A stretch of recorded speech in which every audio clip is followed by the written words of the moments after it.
we have Post Fix Fence Post foam. So we're gonna roll it. It's gonna blow into here. You're gonna watch it go. Now we have 15 seconds to mix. I've got my hole about 3 foot deep. I've got about 3 inches all the way around. After your 15 seconds, you're gonna wanna cut the end because it's gonna start to foam. So we got my end cut and I'm just gonna pour it in. So as I pour it in, it's just gonna fill in. Kind of looks like honey. Don't eat this honey. It's that 2-part foam. We're gonna let it be. Then I've got my level. You wanna make sure that everything's level.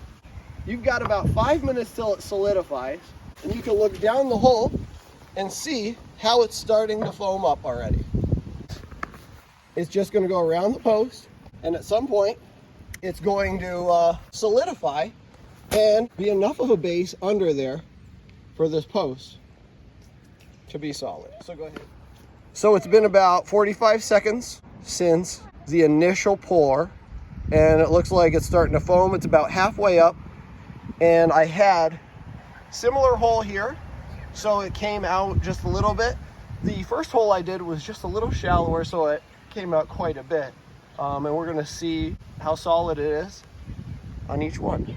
So back to this last pour. So I got my bubble pretty good, up and down, and then we got it here. So it's still slowly forming up and foaming little by little. I've got my level, both directions, pretty level, and we're gonna see where it ends up.